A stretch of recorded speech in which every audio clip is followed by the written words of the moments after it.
Saudara-saudara sekalian, saya akan mulai dari permasalahan yang kami nilai paling penting, yaitu klaster pertama, ekonomi dan kesejahteraan rakyat. Meskipun ada capaian, tetapi harus kita akui secara jujur, 9 tahun terakhir ini terjadi sejumlah kemandekan dan bahkan kemunduran serius. Pertumbuhan ekonomi menurun, jauh di bawah yang dijanjikan 7% hingga 8%. Pertumbuhan ekonomi stagnan di angka 5%, bahkan sempat anjlok ketika diterjang pandemi COVID-19. Akibatnya, penghasilan dunia usaha dan kesejahteraan rakyat terpukul. Daya beli golongan menengah ke bawah juga menurun. Kemiskinan dan pengangguran meningkat. Sementara itu, ketika ekonomi tumbuh rendah, yang meroket justru utang kita, baik utang pemerintah maupun BUMN.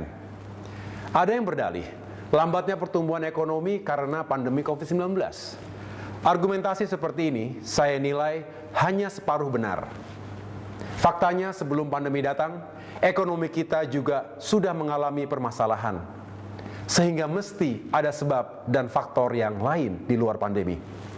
Demokrat berpendapat, faktor lain itu menyangkut kebijakan dan langkah pemerintah dalam mengelola ekonomi dan kesejahteraan rakyat.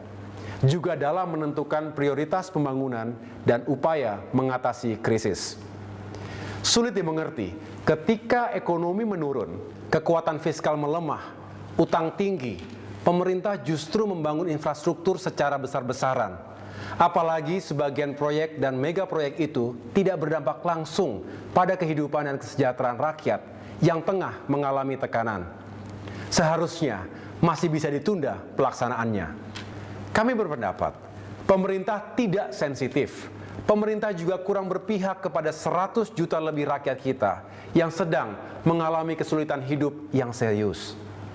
Menurut kami, sikap kebijakan dan tindakan pemerintah seperti inilah yang perlu diubah dan diperbaiki. Ketika terjadi krisis dan tekanan ekonomi yang dampaknya sangat dirasakan masyarakat, prioritas dan alokasi anggaran negara seharusnya diarahkan untuk meringankan penderitaan rakyat, utamanya para petani, nelayan, kaum buruh, dan golongan lemah lainnya. Subsidi listrik untuk kalangan miskin, subsidi solar untuk nelayan, dan subsidi pupuk untuk petani harusnya bisa lebih diperkuat dan tepat sasaran. Saat ini memang ada pupuk subsidi, tapi petani mengeluhkan jumlahnya sangat sedikit. Petani seolah dipaksa harus membeli pupuk non-subsidi di pasaran, padahal harganya berkali-kali lipat lebih mahal.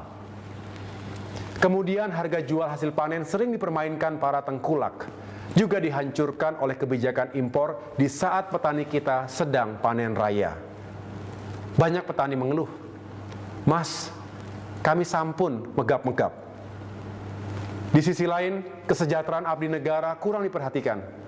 9 tahun terakhir, gaji mereka hanya naik 2 kali dengan akumulasi kenaikan 11% saja.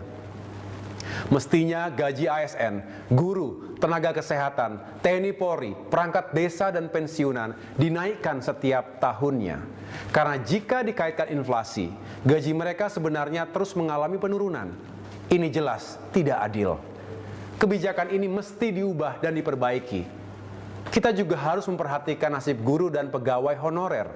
Secara bertahap, angkat mereka sebagai ASN dengan kebijakan yang tepat.